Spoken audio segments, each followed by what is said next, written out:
Welcome, ladies and gentlemen, to the Film Odyssey podcast, where every week me and my brother trek through cinema on a quest to find the greatest film ever made.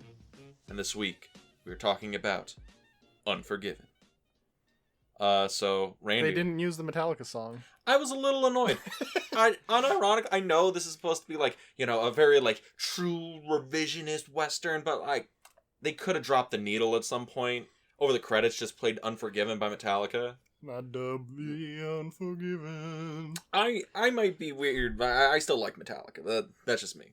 What's wrong with Metallica? Hold on, tangent time. What's wrong with Metallica? A lot of people say their shit went downhill after the Black Album. Well, yeah. Yeah, well, obviously. But other people say the Black Album is also, like, pop trash, and I think those people are garbage human beings. Sorry, friends. But well, I mean, it did go down after the Black Album, but that's just because the singer just effed up his voice something fierce. It's not the same. He's you know, a Downey boy. He's from down the road, you know. Is he really? Yeah, he's from like down the road from us. Not even that far. Yeah. I didn't even know. Yeah.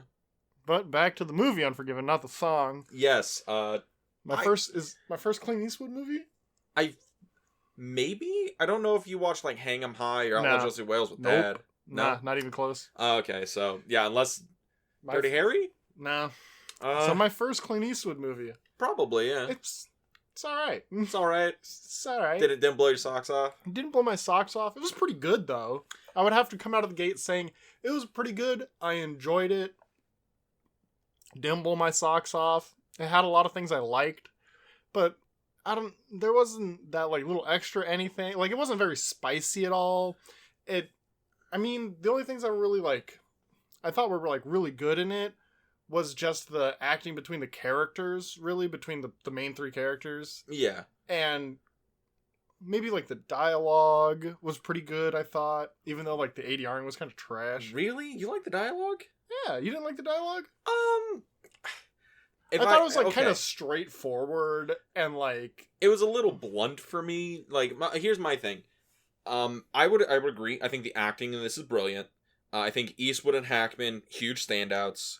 Hackman played the kid? No, Gene Hackman played the sheriff, Little Bill. Oh, right. Yeah. Sorry, I don't know any actors. Like, I barely recognize most, like, really famous actors. Like, I recognize Morgan Freeman and Clint Eastwood, obviously. But of course. Because it's Morgan Freeman fucking Clint Eastwood. You gotta recognize him. But yeah, Gene Hackman returning from the French Connection. Okay. And I think he's fantastic. Of course, yeah, true. But I thought the cinematography was really pretty. I love Western landscape photography, so that's like I thought some my of them were butter. good, but I wasn't like blown away by the landscaping. Maybe I just wasn't paying enough attention to it. Mm-hmm. I thought it was good, but almost like they weren't really trying. Like, it wasn't, oh god, what is that movie where they're it's like a whole like line of like monks and they're on top of like a mountain. It's like Aguirre Wrath of God. Aguirre Wrath of God. That's a Werner Herzog film, and it's conquistadors descending from the Alps of South America or something. Now that shit. All right, I'm impressed by that shit. But like this, like there was a couple that were like pretty good, but I wasn't blowing my socks off or nothing. Oh no, it's different of opinion. I mean, that's the thing. I like the cinematography, I like the imagery, but the dialogue to me, like the first half of the movie, it was a little blunt, and some of it felt, a little bit like I was listening to, kind of like 1930s, 40s, like Western. It's like, yeah, mind your dearly departed mother and wife. Like it was kind of weird. I felt like it was part of the character there, where he was really like trying as the like. Not the actor, like, trying, like, not Clint Eastwood, like, really trying to, like, play it up or anything like that. Or but, like William Money trying to... Yes, William Money trying to play up the importance of the mother to the kids. Like, he's trying to make sure that they know, you know? Yeah, I guess I'll give everybody the rundown of the plot before we dive too deep into this. So, Unforgiven is a revisionist Western, stars Clint Eastwood as William Money, who, after 10 years of retirement... 11 years. He gets called out to go on one final assassination to kill two scoundrels who've assaulted a woman of the night in a brothel. And along the way, he picks up his former partner Ned, and is played by Morgan Freeman, and is led by the Schofield Kid. And it's a story about regrets, vengeance, justice, and it's age, truth, and it's a pretty good movie. That's pretty good. Pretty good movie. I'm out of the gate. Pretty good movie. Pretty good. I'm not sure if it's deserving of a spot, really. As we discuss the movie a little bit, maybe I'll understand more. Maybe because okay, where do you want to start? Because there are a lot of themes in this, and I know themes are really important to you. Like, what's the movie? What's the story? Yeah, what's it about? And this, it's regret and what is justice. And honestly, I think its biggest thing is looking at the reality of the West and the reality of killing someone. Mm-hmm. And death, I think plays a huge part in this movie. It is the biggest part of this movie. It is the theme of the movie. Not that many people die in this movie. No, but and when they do, it's pretty fucking brutal. Well, yeah, I guess I would say, yeah, it's pretty brutal. There's only 3 people that actually die in the movie, and it's pretty. Oh, I guess there's more than that. There's a whole there's a whole bar room that dies at the end of the movie, but we won't get into that. So, but yeah, so your thoughts on the themes of the film, death and regret and vengeance and truth and justice. I feel like the American way. I'm not sure about the American way as much. Like, I'm not sure if that's like a really big theme of the movie. It's played a little bit with like English Bob. I was just making a meme, about truth, justice, the American way. Right. I mean, you can just roll with it if you want. No, I'm gonna keep that in there. You're gonna keep rolling with it. Yeah, because fuck English Bob. Yeah, fuck English Bob. But death, I think, is the most important one, and I got to talk about it because it's the reason why William Money's character is the way he is, because he's had that loss of his like beloved wife. Which he apparently held in a very high regard. The highest regard. Got him to quit drinking, got him to quit killing, got him to settle down. And raise a couple of kids. Yeah. I have a question. How old is William Money? Probably like 50. In his 50s? Well, probably, yeah, around there. Alright, because it might just be a thing because Clint Eastwood is like 90-something, and he still kind of looks like this now. He's not 90. Oh, okay. Now, currently, he is 90-something. Yes, okay. I thought you were saying the movie. I was like, hold up. Clint Eastwood's not like 120. Fuck off. Bruh, I believe in him. He can make it. He probably can. But it's just the thing, we're looking at him in this film because it's really hard for me to gauge how old he is, because Morgan Freeman has always looked like a older gentleman in his 50s. Morgan Freeman's always looked like he's 46. Is just a very distinguished, like, academic professor who is always 46. Yes. But I feel like Clint Eastwood is like, he's like late 40s. 48, maybe like 52 or something like that. But he's just a rough man. He's had one of those lives. Yeah, I mean, he has had one of those lives. Well, that's the whole point of his character. So, I don't really get that, like, the age discrepancy there. I mean, I get you. Okay, for reference, he was born in 1930, and the movie comes out in 92, so he's 62 in the movie. Or 62 at the time of the film. At the time of the film? Yeah, I can believe that.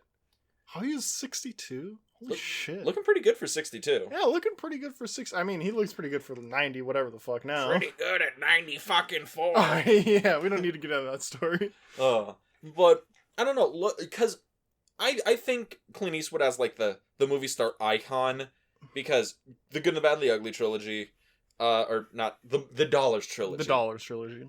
He was in, like, all these westerns in the 60s, 70s, Hang 'em High, Outlaw Josie Wales, Pale Rider. He has become kind of synonymous with the western, and this was his final western. He has not done any after it, and this was his cementing on it. The boots he wears in this are from his first western role on Rawhide. Oh, really? Yeah, he kept the same boots, and he wore them in this movie to cement that I started in the westerns, and I shall end it here with my westerns. So that's pretty nice. I like that. What a cool guy. This Clint Eastwood guy. But I'm bringing it up because watching him in this movie, this does feel a little bit like a culmination of all his roles up to this point. And it might be just because I just watched the Dollars trilogy and he references Leone as a big influence in his directing style, and he does dedicate the film to him, as well as Siegel, another friend of his. And I really feel you could look at this as the unofficial conclusion of the Dollars trilogy, or the unofficial conclusion of the Eastwood persona of the Western. Yeah, I could definitely see that. And I definitely think that it's a pretty definite theme of this movie, is that it's like the capstone of this guy's life. Yeah. You know, like this, after this, he's just, it's all gonna just ride out from here, you know? Like, this is the last big thing of his life, is going out for this one last kill, this one last job. To secure the lives of his family and ride off into the sunset. And looking at the film, it feels a little bit like The Wild Bunch, in the sense of, like, so The Wild Bunch, when we watched it, they are at the end of the West, and these guys can no longer continue being the Wild Bunch because the West is over. Yes. This feels like a guy who sees the end of the West coming, and he is done. He wants to check out. The thing is, though, I don't think this is about the end of the West, like, directly. It's the end of the West for him. Mm-hmm. Sure, the West doesn't seem dead in this movie. Like, it seems like the West will go on after this. Yeah. But the thing is that the West is dead to him. The West is dead and should have stayed dead to him. His West is done. Yes. It's more of his journey in the West that I think is coming to a close here. Okay. No, you don't agree? You don't see it that way? I heard that in your voice. Well, okay. We might as well talk about it. Yeah, we might as well talk about it. It's just, I think another big thing in the film that kind of connects to this is the discussion of this as a revisionist Western, and how the movie points out the romanticization of the Western. True, I hadn't thought about that, but it is rife through this movie. This movie is riddled with references to romanticization. Yeah, and the writer character in the film, who goes out of his way when he writes about English Bob, he writes it as a fucking Western novel. Oh, he shot him in the ball. It's like a comic book. Yeah, and when even when Little Bill starts telling him, that's not how it really was, and he starts regaling him with, like, the war stories, the shootouts and gunfights. It's even Bill's kind of buying into that mythology of the Western. The only person who doesn't really buy into it is William Money. Is Clint Eastwood, yeah. Yeah, is Clint Eastwood. And the kid, too, the Schofield kid, he's totally all about it. He wants to be William Money. And then by the end of the movie, he finds out he can never be him. Yeah, he really doesn't want to be him. He doesn't understand. The price to pay to be one of these Western badasses is unimaginable. Way too high. And bringing in that, I think that's another thing with this film. Maybe it's commentating on the West is not nearly as nice and flowery and cool and gunfighty as you imagined. Like, this is kind of putting the nail on the Western was dirty and hard, and people died for grievances or cheating on a card game or what have you. Yeah. And I feel that's what this movie's putting the nail in. Maybe not like, the mythologized West. Not only is that over, it never existed. I see. That's... I grant, I kind of found my way to that as I was explaining it, Yeah. I could agree with that it's putting the nail in the mythologized West. Not so much as the West as a whole. Yeah, but as a cultural thing. Yeah, it's putting to bed, it's putting to rest the idea of the flowery, mythologized, heroic West.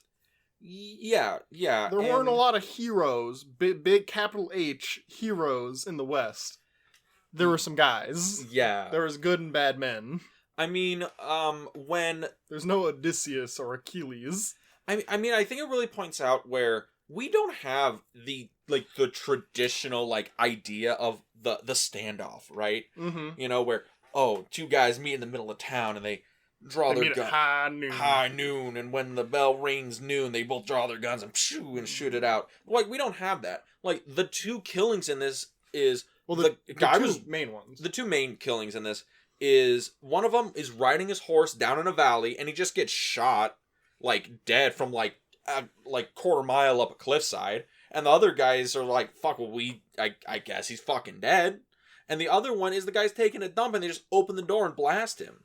Like, they just ambush them. They're not very, how do you say? They're not very, romanticized deaths, you know? They're pretty muddy, pretty dirty deaths. I mean, the one guy dies from, like, a gut shot, and the other guy dies taking a shit. Yeah. And it's a whole thing where, you know, like, it is a realistic interpretation from all, like, the Western History Channel docs, whatever the fuck.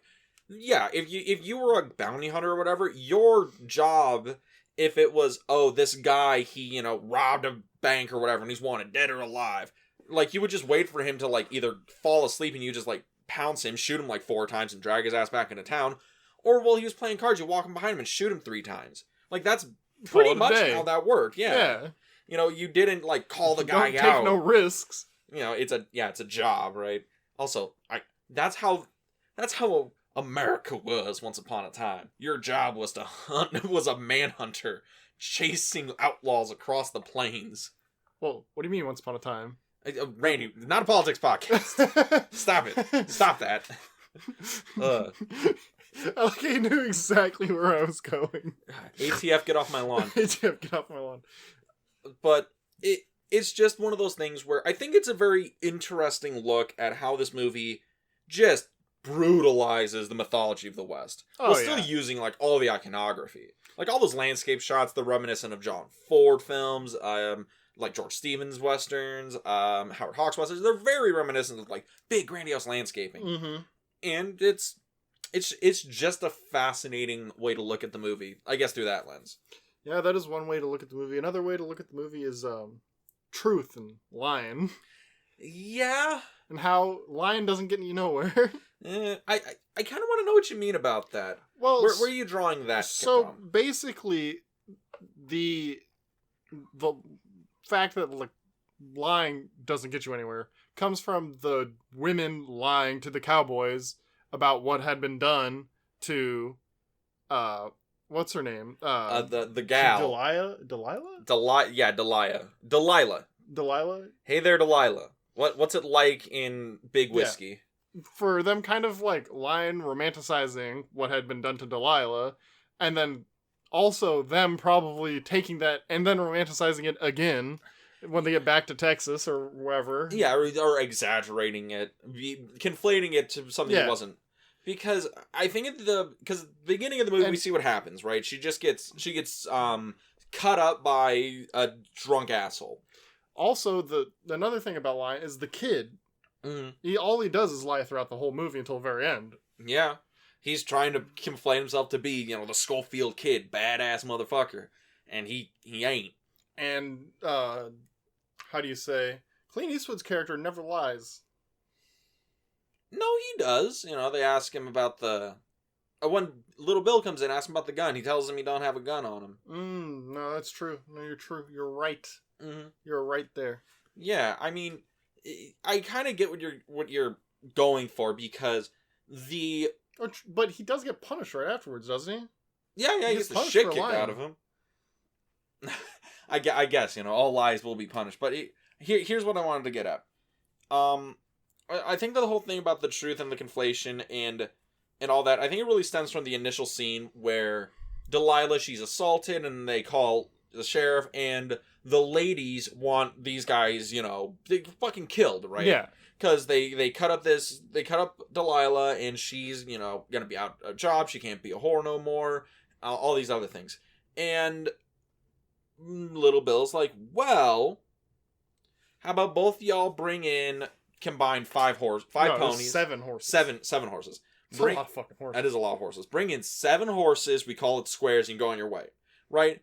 And I think it's Liz, is that the main girl's name, or the main leader's name? Alright, 1 second. It's Alice. Yeah, so Alice. Alice is the main girl that runs the brothel with Slim. She runs the billiards room. She runs the billiards room. And she's like, nah, you could kill both them boys for what they done. And little Bill's like, hey, no one got fucking killed, so we're just gonna have him bring in 7 ponies. We'll call it Squaresies.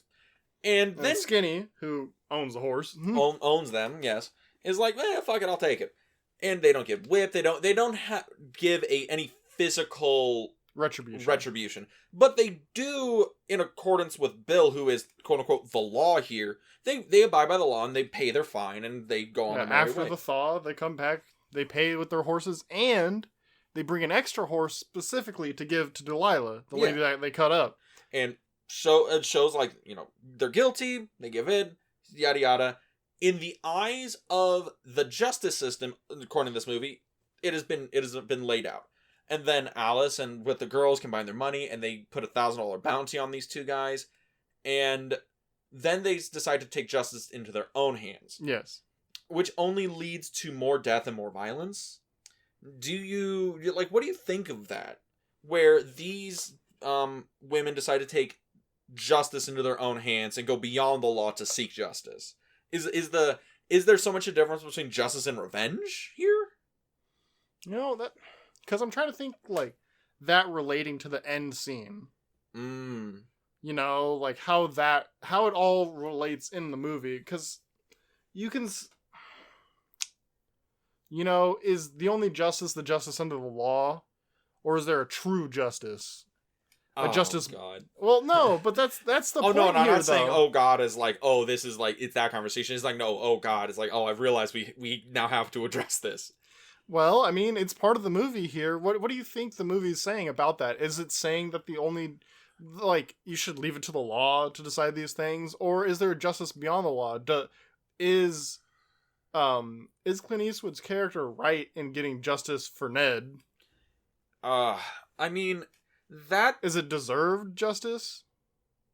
That gets into a very interesting realm, I guess, with the film. Is it saying that justice is gray? Is little Bill evil? Well, a little bit. Bill, I'm not sure if he's evil, but he's not a good. He's not. He's looking out for him and like. For the town, right? For Big Whiskey. He really most Western name I've ever heard. Yeah, amazing name. Big Whiskey, Wyoming. He's looking out for him and his type of thing. So, in his eyes, he's dealing out justice. These people were coming into his town and causing trouble. Yeah. But the thing is that he doesn't want to take responsibility for the things that like Alice and them have done for bringing these like killers and assassins into town. Into his town. Like, he doesn't have any sympathy for them. Even though in their eyes they're not doing anything wrong. Yeah, they're like English Bob, like he was coming to kill a man that he thought had, like gutted a woman or some shit. I guess that gets into another thing, because they're not bounty hunters, because this isn't really a bounty. It's basically a hit. Yeah. They're assassins. So they're going outside the law to seek justice. The law. So, man, that gets into an interesting thing where it's I guess what really are the bounds between, vengeance and justice? Where is that line here? Because what Bill, according to the law, he dealt out justice. But what Money is doing is vengeance. But to Alice and the girls, it's like he is dealing out as much justice as Bill is, even more so. Yeah. So who do you side with there? Who? Okay, so let's say that Money didn't shoot up the whole fucking saloon and just shot Skinny and Bill. Would that have been justice and just left? Well, okay. Because I'll err on the side of this. Delilah didn't die. Delilah didn't die. She was assaulted with a knife, but she lived, and her face, a couple of scars, but she lives. They probably shouldn't have gone off as light as they did, but I don't think they being shot in the shitter and shot in the stomach and just left to bleed out for probably hours. I don't think those may have been a step beyond justice. A step over justice. Yeah. I mean, when at the beginning he was like, hey, we'll just bullwhip the shit out of both of them and call that squaresies. And that was probably a little bit more along the lines of, like, 1-to-1 here. You know, they both will bear scars forever. But that's like a whole thing. But Alice wasn't satisfied. Yeah, Alice wasn't satisfied. But it seemed like Delilah was satisfied. Yeah, it seems like at several points through this movie, Delilah, the one who's, you know, the one who it matters to the most, who should be, like, asked, you know, is this justice? Because it is specifically done to her. When they come back with the horses and they're going to give one to Delilah, it almost seems like she's okay with it. Like, she's almost, like, over it. Yeah. She seems squared. She's like, all right. It almost seems like she was kind of sad to see, like, the horse go. That was her horse. Yeah. That Alice chased off.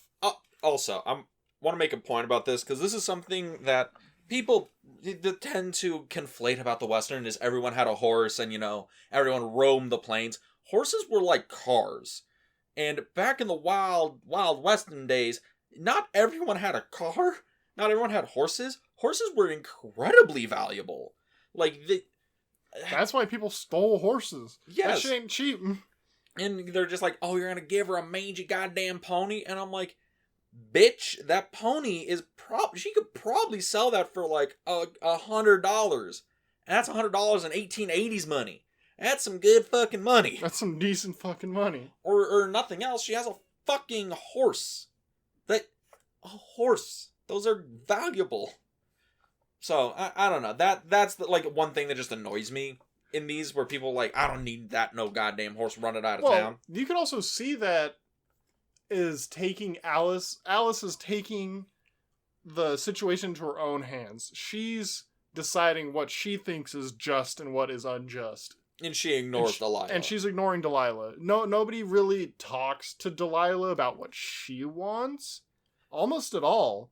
Yeah. Like, even when she's cut up, she's in bandages, and they're talking about getting the bounty hunters for Delilah, she doesn't say anything about this. She doesn't press it at all. She just lays there as she's, like, recovering. She doesn't ask them, oh, please, could you murderize these hoes for what they've done to me? She doesn't say anything like that. She doesn't say a word when they run out the horse from town. I mean, even when she's talking to Ned, she seems almost ambivalent. Like, this is what it is. This is what it is. Like, she doesn't much care what's gonna happen to the two cowboys. I mean, she even didn't expect them to actually kill the first cowboy when he shows up dead to the town. Town. She's like, well, I didn't think they would actually do it. And that's another thing. I feel none of them actually thought those guys were gonna die. Even Alice and all of them looked shocked by it. Where, we caused this. We killed this man like, not directly, but we caused his death. Yeah. And that brings in the whole death motif of the movie, too, is that it weighs on all of these people differently. Yeah. Alice didn't directly kill this man. She didn't pull the trigger, but she caused his death. She set up a situation where William Money came back. You know, Judge Hold'em, out of the Spirit of the West, came and started laying justice. Also, I wanted to point out that is Judge Holden from Blood Meridian, is he just based off of William Money from Bro, I ain't read the book, and neither of you. I've read most of it. Nah, dog. Nah, dog. You said you read Cervantes, fucking Don Quixote. I found your bookmark 50 pages in. I want to hear it. That's a long fucking book, dog. Eat a dick. You said you read it. I did read it. I just didn't finish it. Okay, making a point there. Dude. But I don't know. It's just I see a lot of other characters from like the 90s into the 2000s that are reminiscent of Clint Eastwood's character here. Yes, I feel the same way. That kind of like, you know, he's an old badass who's retired and, you know, he's coming back for one last run. Isn't that literally that movie Red with like Bruce Willis and Morgan Freeman and John Malkovich? I mean, isn't that also like Taken? That, yes. Also, that's like John Wick. It's also like, yeah, okay. All right. Influence established. All right, we've established some influence here. But back to, I guess, to the death motify here. Yeah, I really think regret is a big one. The regrets of deaths you've caused. I feel like William Money, his whole thing is that he regrets so much, but the difference between him and like the kid and everyone else is like the kid regrets the death he has caused and he can never stomach doing it again. Bill, I don't think has any regrets for the deaths he has caused. No, because he feels them all justified. Whereas William Money, or Clint Eastwood, he feels, these were not justified killings. These were done by a drunk and angry man. And now I have to reckon with all these things that I have done. But he's really good at killing people. Really, really good at killing people. He says he's only lucky, though. You think he's just lucky? I mean, there's a difference between luck and skill. And also, one of the best scenes in this movie that pays off beautifully at the climax is when Little Bill is telling the writer what it actually takes to, kill a man, right? You don't have to be the fastest on the draw. What you got to do is you have to be the one who's the most comfortable, the most level-headed, because you'll actually be able to take your time, aim, and, shoot the man down, And at the end of the movie, we have the shootout in the saloon, and everybody's, like, pulling their guns out, and it's all fast, quick draws, and they're firing off everywhere. And Money, or Clint Eastwood, he just drops to the knee and just shoots them all down. Slow, methodical. He knows where every bullet's going. Yeah, he doesn't just, like, fan the thing and pa. It's like, bam, bam, bam. It's not that quick. Yeah, and because he's so calm, because he is in his element. He is... Even when his gun jams, too, when the shotgun, the double barrel, it jams, it misfires, he's still calm enough to realize what he can do with it. Throws it at Little Bill, gets him enough time to drop down, pull his revolver out, and drop like 6 dudes in succession. And I think that's the whole thing of his character is he's trying to be this farmer, he's trying to be this honest man, he's trying to be a man of the law, but really he is the most calm, the most comfortable, the most in control when he is surrounded by death. When he hands out his justice, he is there. Yeah. He's calm, collected, but I'm pretty sure that he regrets doing that. How do you say? He hates the fact that that's when he's calmest, when he's most in his element. It kind of relates back to when he's in like the pig pit and he's falling over trying to chase the pigs around and whatnot. It's not for him, he's trying to be this person that, it's really tough to be for him because of the life he's lived, because of what he's actually really good at is not this. I mean, that comes up in other films we've watched so far. Wild Bunch, Butch Cassidy and the Sundance Kid, where they make the comments in those movies of, man, what if we just, ride off, become farmers, just leave the outlawing behind. And William Money shows what happens when guys like that leave the outlawing behind and become farmers. Yeah, all his pigs got the fever. All his pigs got the fever, chickens running amok, oh, I can't turn a fucking dime on this goddamn farm. And it's also a whole thing where the whole movie builds up to that, when we finally see what this guy can actually do. Because it's so built through the entire film. It's a great build up to this. Because we see him go from basically being this kind of crotchety old man, can't really ride a horse no more. He can't shoot very well. Can't really shoot very well. He doesn't drink. He is the antithesis of the westernized badass. And by the end of the movie, he becomes the man with no name. Mm-hmm. And we in that moment realize this has been built up organically, and we understand how the guy at the beginning of the film and the guy at the end of the film are one and the same. Yeah. And they were only a couple glasses of whiskey away. Like a half a bottle. Half a bottle. Which, congrats on the guys in this movie just pounding down bottles of whiskey and not being pissed themselves drunk.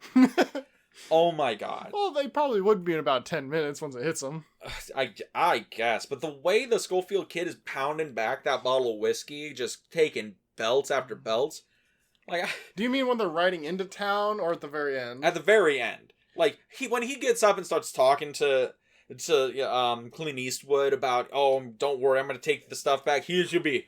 Well, don't worry. It hasn't hit him yet. Eastwood. It'll hit him about 2 seconds later. It'll hit him as soon as he's off camera. Yeah, exactly. As soon as he's off camera, he's going to go, oh, shit. This is Old West whiskey. That shit probably is 90% gasoline. Oh, no, you know what? Maybe it's just like cut real down because it's Old West whiskey. You gotta make that shit less. No, dude. That's honey and kerosene, alright? Okay. That's the old shit. The old shit. That's prospector whiskey. Alright, well, the themes of this movie run deep. What else can we talk about it? We did touch on the performances already, and Clint Eastwood is there. Well, so, Clint Eastwood, good performance. Great even, yeah. I think the Schofield kid, even though it's like usually something I would like a performance I wouldn't like, I think he does it well. He really that lines type of in. character. Yeah, I believe that's Schofield kid is played by James Woolvet? James Woolvet. Woolvet. Okay, sorry. He has like his French pronunciation of his first name, and it's weird. But bro, his name's just James, dog. Bro, you see the quotation marks with know. the Z? Yes. Goddamn Canadians.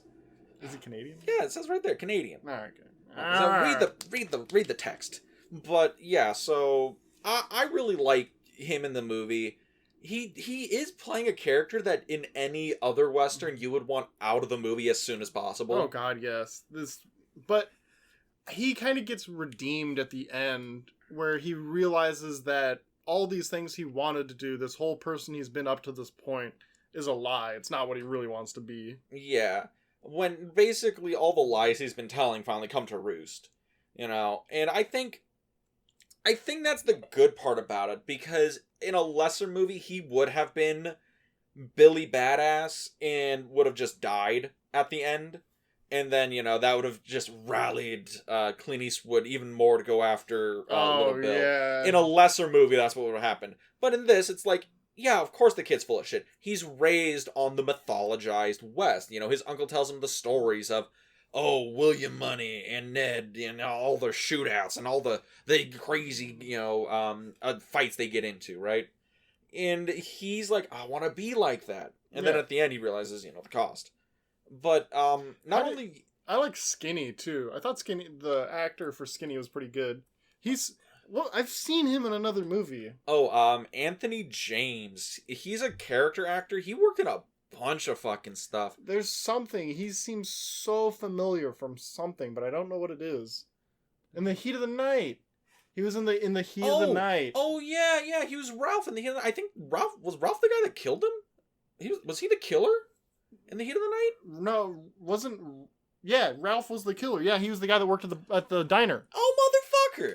Oh, alright! Would you look at that? He's in more than one movie. It's coming back around. It's all connected, boys. I knew I saw him somewhere else. He looked familiar, but like, I guess, this is 20, 30 years down the road, right? So I'm like, it's weird to see it, but I'm like, oh yeah, it makes sense.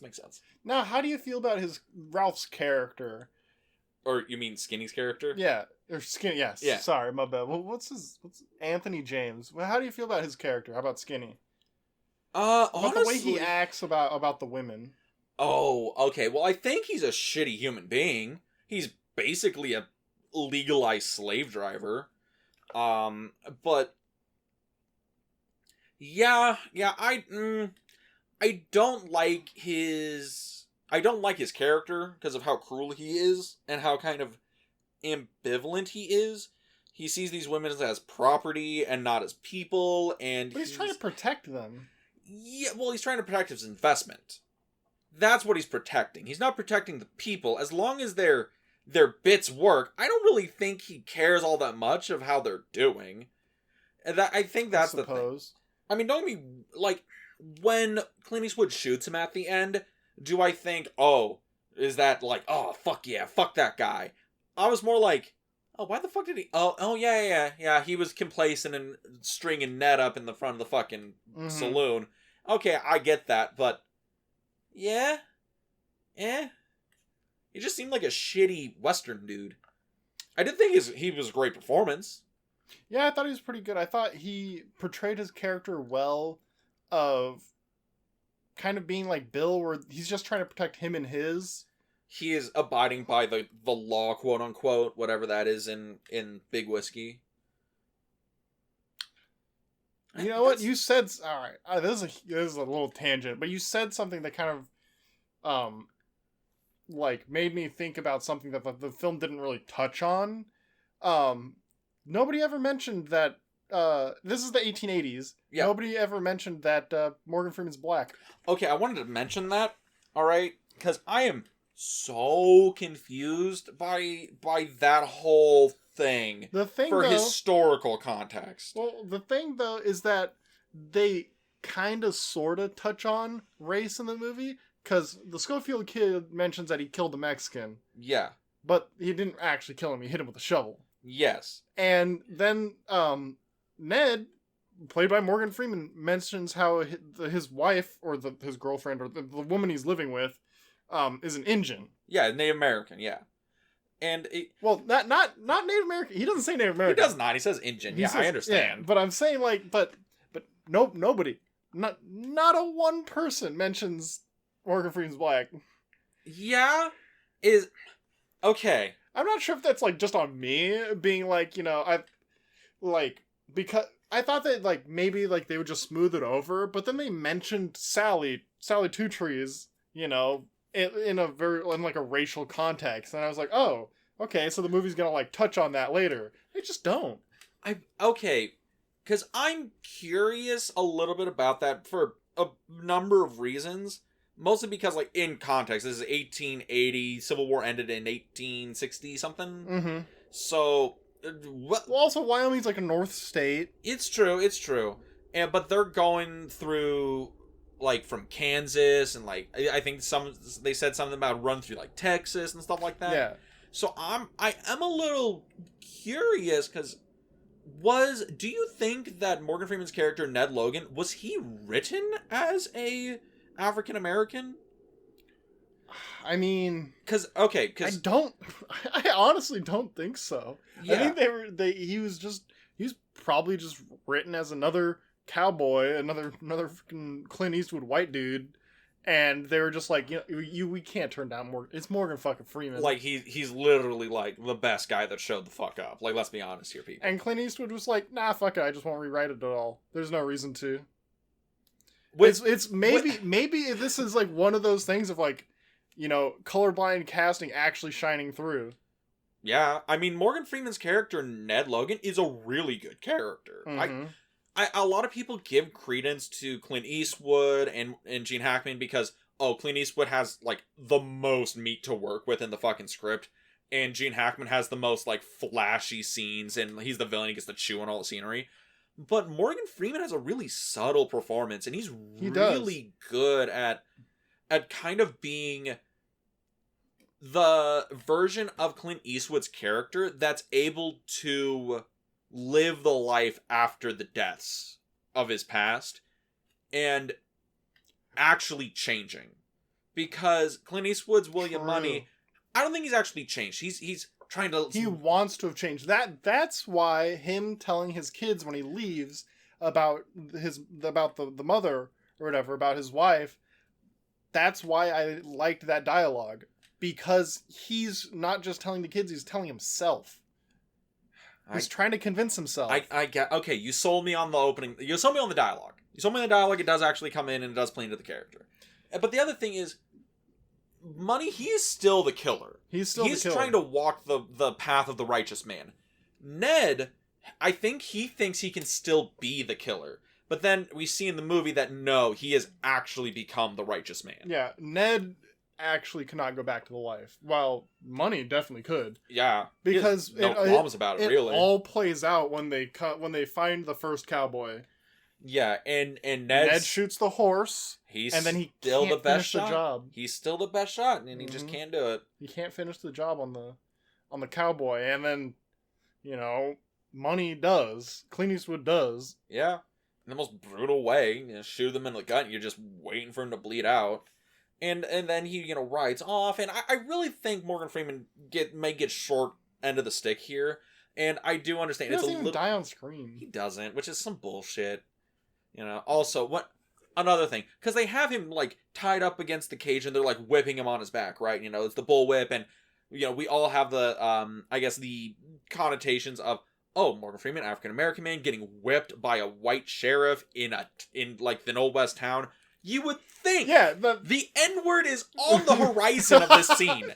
You're like, that shit is barreling towards this movie at 100 miles an hour, and it doesn't happen. It doesn't happen. So like, and honestly, it's a thing where, oh, you know, oh, you're mad because the movie's not, you know, buying into blah blah blah. And it's like, no, it's just kind of weird in a old school like Western context where everything else is shown to be kind of pretty realistic.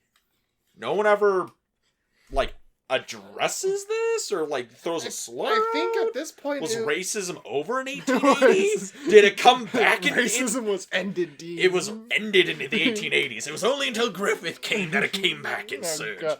But it's just, I think it's more that it's unnecessary. It's gratuitous to the story of the film. It's not needed. I mean, there's plenty of explanations for it, but I think the Occam's razor here is that it just wasn't needed. It wasn't required for the story. Yeah, it makes it pretty apparent that Eastwood knew the story he was telling, and he knew what he needed and what he didn't need. And it really shows the power of him as a director. It would kind of take away from the story almost. It would make the story of the movie less about the characters and more about what the characters look like, you know? Yeah. It matters more what Ned's character is about, him as a person, rather than what other people see of him. You see what I'm throwing down? I'm picking up what you're throwing down. It's more him on the inside than what other people see of him. So I think it was actually maybe a good choice, a great choice even, by Clint Eastwood to just not mention it at all. It's not a part of his character that's important type thing. Okay. Which I kind of give him a lot of credit for that, because it's low hanging fruit for a lot of other people. That's an easy bite, right? That's an easy bite for a lot of people. You think this is a well written script, right? I believe so. I believe it is. There's maybe some polishing that could have been done, but we all know how Clint Eastwood makes his movies. That man does not go over with 2 coats of polish. Yeah, you know. But, well, I wanted to bring up the script real quick. This is just a little, like, side bit, right? Okay. Because it's written by David Webb Peoples. You know what else he wrote? What? He co-wrote Blade Runner. Did he really? Yes. And also, fun fact, he gave this script to Clint Eastwood in about 1976, and he didn't read it for, like, 10 years. Fucking... What a lad. What a guy. Yeah, and then when he finally got around to it, he's like, yeah, okay, it's like 91. All right, I'll shoot it. It's fine. But yeah, so this movie originally probably could have been made in the 80s, right? Are you reading, like, the production thing on the table? Yeah, I'm reading that. Did they... Hold the fuck. Oh, wait, wait, what? Okay, I thought for a second there, I thought it read as if the writer was English Bob, but no, it was just Harris was English Bob, Richard Harris. Yes. But I was like kind of skimming it, right? And I just totally went over that part, and I was like, wait, no, he's not English Bob. What the fuck is this saying? Sorry, everybody. We have like the page the up, the wiki up for this, so we can like look at it for reference. But yeah. I just wanted to point out, you know, the same guy that wrote Blade Runner wrote this movie. Oh, Randy loves Blade Runner. I do like Blade Runner. It's a pretty good movie. It's everything but the voiceover is pretty well written in that movie. Yeah. The voiceover's terrible. Blame the voiceover on the producers, not the writers. I know, but the voiceover was like really bad, so much to where it's good. All right, it's like so bad it's good. Oh. And an otherwise movie that's so good it's good. Yes, but I just wanted to point this out because, bro. Like, I came up with this movie in, like, 76, right? And he gave it to Eastwood in the 1980s, and it took Eastwood, like, 10 years to actually get around to it. Mm-hmm. Do you think this movie would have been a whole different thing if Eastwood didn't have that age to go with it? You know, that kind of, like, retrospect? Because he's, 60-something in this movie, right? This is a guy that's already lived a full life, as it were, and now he's in his 90s, right? I think it's more of... With the age came the ability to be like, you know what, I'm gonna put an end to my westerns, you know? Maybe if this wasn't his last western, we would have maybe seen him go for more low-hanging fruit, go for more of a pop, you know? Yeah. And not make such a themed movie, such a well directed movie. I mean, I'm not saying like the actual direction in the movie, but like the I mean it did win Best Director. Did it actually? And Best Picture.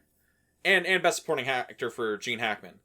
Did it really? Yeah, it was also he was nominated for Best Actor for this, but he lost to Pacino for Scent of a Woman. Wow. Yes. But I'm saying not necessarily in the like actual like movie direction, but in the direction as most people mean it of the movie. Yeah, where it's going. Yeah, where it's going, where it leads with its themes and the things it wants to talk about and be about. Yeah. I think the age gave it that ability. That's why we don't see like the low-hanging fruit and what, because like Clint Eastwood, he's not afraid to talk about race in his movies. No, he made a whole Gran Turismo basically about that. Yeah, and so he's not afraid to talk about it. I think it's one of those things where it just wasn't necessary. But what is necessary, Randy, is where it is on the list. Because at the beginning, you did most points. Is there anything else we want to talk? I kind of want to double back for 1 second. You want to double back for one more? Is there anything else we want to talk about? Okay. I like the cinematography. You were iffy on it. I was kind of whatever about it. Looking at the film, I think how the film shoots its landscapes and invoking the iconography of the Western, I feel it's doing that for the sole purpose of tearing it down as the film goes on. I think the cinematography is very vital in how the story is being told and expressing its themes. The open plains and the desolate wastelands in certain sections where it's just these guys transposed into the horizon. There's nothing around them. They are the lone riders left, the lone killers left of the West. I feel it's vital in telling the story of this film. Do you see it the same way I do, or am I pulling shit out of nowhere? I don't see it exactly the same way you do, but that's because the only Westerns I've watched are The Wild Bunch and Butch Cassidy and the Sundance Kid. I haven't watched the Dollars trilogy. I haven't watched, like, the heart of the Western. I've watched, like, the end of the Westerns. Yeah. I get it. But, like, I can see where you're coming from, but I can't see it with your eyes. I understand. You see what I'm saying? Yeah. Get it? You see what I'm saying? See what I'm saying there? Another thing I wanted to talk about before we got to the very end of this is the writer character. Yeah. How do you think he is as, like, an addition to this movie? Vital. You think he's vital? Vital. In terms of this film, talking about the romanticization of death. Because he writes the killings of two pistols, whatever, as this, like, it's this epic gun. Two guns, Conky? Two guns Concord, or whatever. Yeah. Like that. Big Dick Bill, and it's just like, it's this sick gunfight, you'd see play out in the Dollars trilogy, they draw their guns blast, and hot lead tearing through flesh. And then we see basically the reality of what he wrote play out at the end, and he is enamored by it, right? He is like, this death and destruction, this was so exciting and exhilarating. And then Clint Eastwood confronts him about, this is not exhilarating. These are men's lives that I have ended. I will end your life as well, because I am not a man of honor. I'm not a character in a book. I am a killer. And I think that is a vital point of this movie in deconstructing the mythology of the West. Now, do you feel like Clint Eastwood uses that character as almost like a way to confront the audience in the film? I would say so. Or do you think he's more talking about not so much the people that are watching this film, but the people that are romanticizing the West through other films?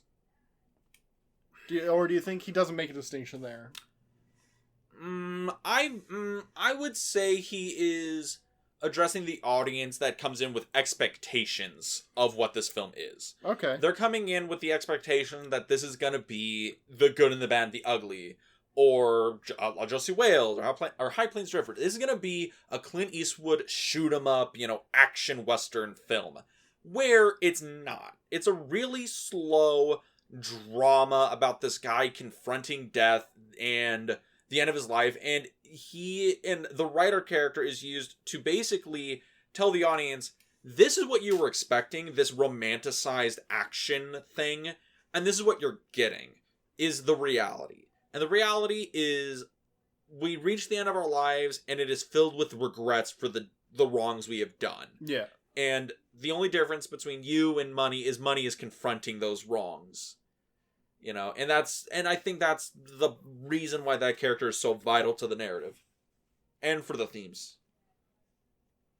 You're right.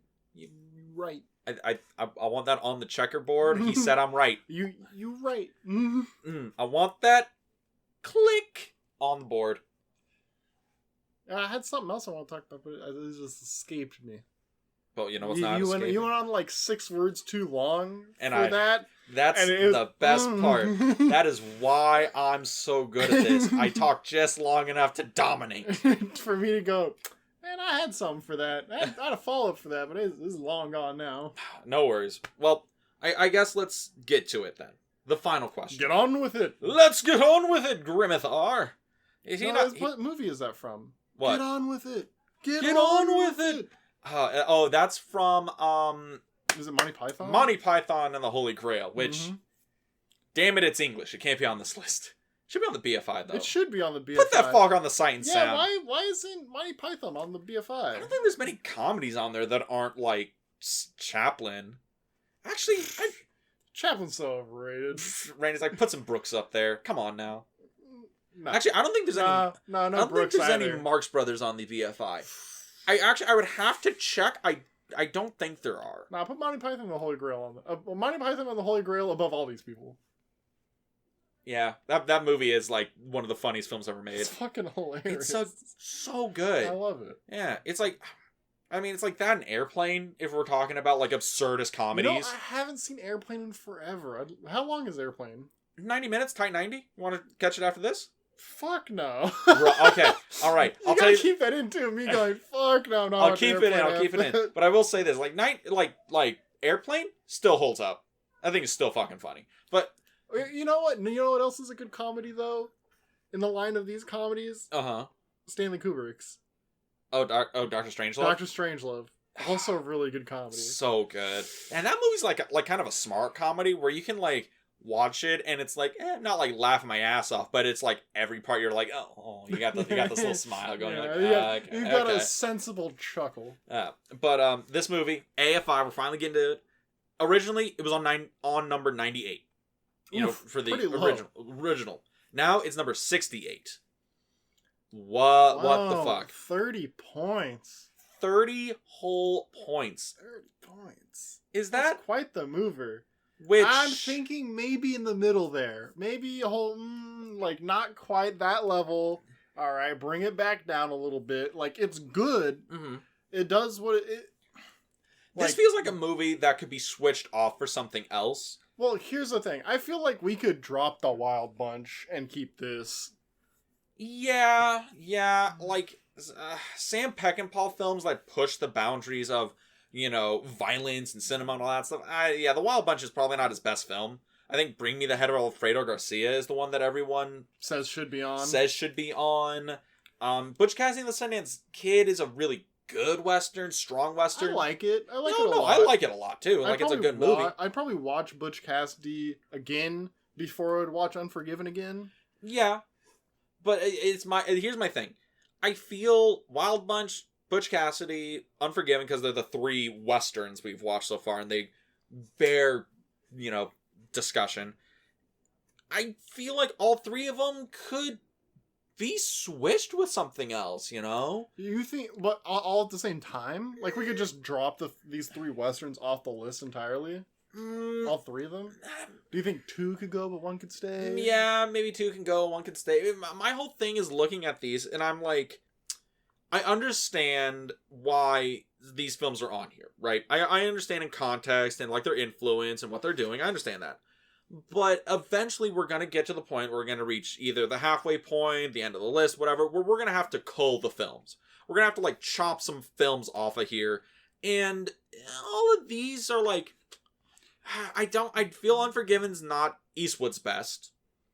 Probably not. I mean, I haven't seen any other Eastwood movies, but, I mean, I can't see him being this prolific of a director. He's made a lot of movies. A lot of fucking movies. So as an actor and director, and he is an icon. I can't see this as being his best film. There's got to be something better. Yeah, and the other thing is, if we're looking for a film that is giant influence, has American money, all this other stuff, I'm like, there's gotta be other films. I mean, I don't think the Dollars trilogy is Italian, but I'm pretty sure Good and the Bad and the Ugly was made with American fucking money. And if Lawrence of Arabia's on this fucking list, then Good and the Bad and the Ugly should be on this fucking list. True, if they can find a way to get it on, they got to. Yeah, so I don't know. I do think Unforgiven, if we're arguing where all these are on here, it's on the list. Like, it's a good film. It's a very good film. And I do think it gives you a lot of chew and thought about how we represented the West for so long, and how this kind of commentates on romanticizing it, and how, do you think that we need a romanticized Western to foil Unforgiven on the list? Oh, we have them. Well, I think we have plenty of them. I mean, we used to have Stagecoach on here. We have The Searchers coming up, much higher. We have High Noon. We have Shane. Those are like classic Westerns from the 50s, 40s.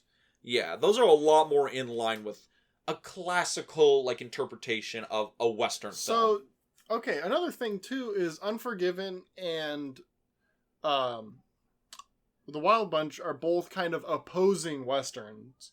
Mm-hmm. Like, they're not opposing each other, but they're opposing Westerns as a genre. Yeah. Because they're very critical about the violence in the movies, about death. Yes. Both of them are. Do you think because they're so similar in that way that we could drop one and keep the other? Yeah, the essence of the movies are pretty similar, but like the way they're made and the story that plays out isn't.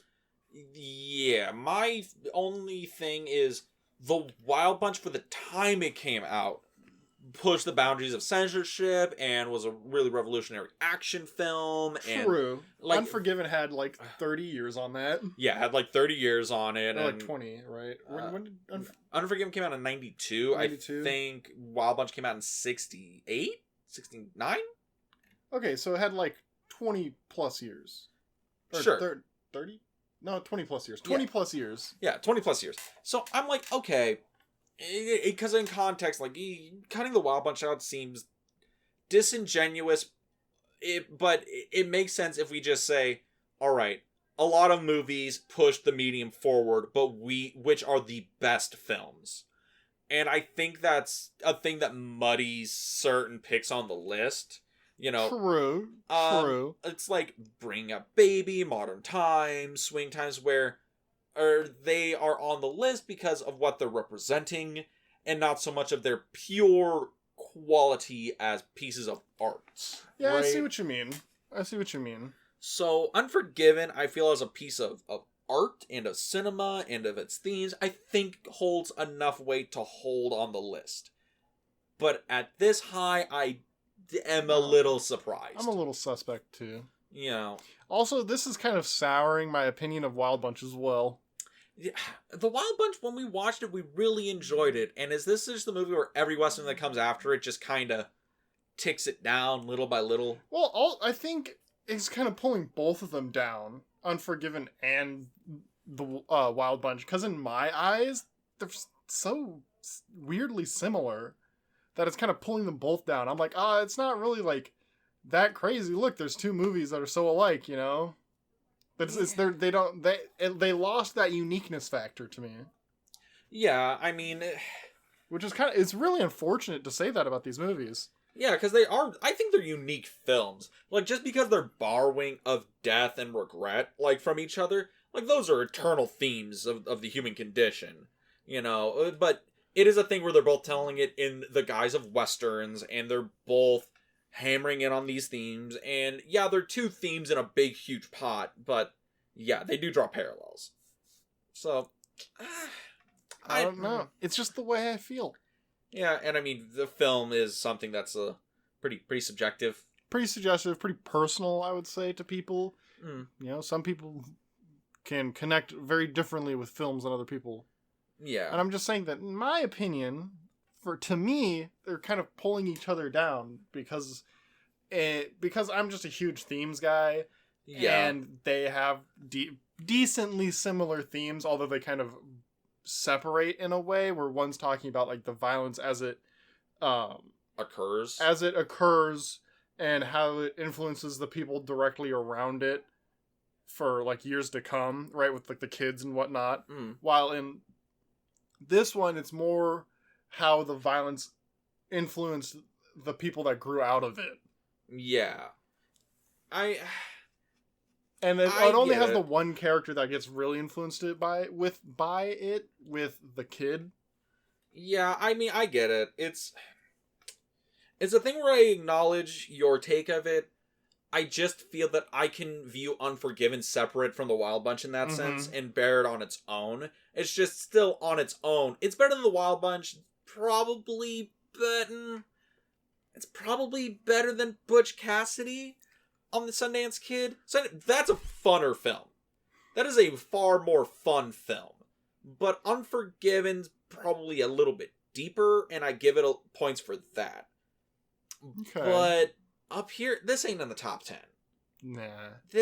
Top 15. Top half, maybe. Yeah. Maybe top 20. I could see in the top 20 pretty easily once we get to the next milestone. But that's where I'm looking at. But Randy, next week, we're going to be looking at Who's Afraid of Virginia Woolf by Mike Nichols. You know anything about this movie? Fuck no. I don't know. Not a damn thing? Not a goddamn thing. This movie is supposed to be an incredible tour de force performance. It's supposed to be great acting across the board, and I know dick all about it. It's kind of neat. Yeah. We're both going into a movie we know nothing of. Yeah, I think it's like a relationship drama that's supposed to be like pretty poignant, but other than that, I don't really know. I'm really excited to give it a watch. I've heard nothing but good things about it. I've heard the name before, but I don't know what it's about. Yeah, but that is going to be for next week. And if you wanted to listen to that for next week, you can go to anywhere you can find podcast, Google Podcasts, Spotify, anywhere and anywhere. And you can also find us on our YouTube channel, The Film Vault. That is The Film Vault on YouTube. Go watch some podcast videos. They're fun. But yeah, Randy, any last words? Yeah, actually kind of a lot of them. Is Clint Eastwood's character the Unforgiven in this movie? He will never forgive himself for what he's done. Alright, that's good enough for me. Alright, everybody. See you next week.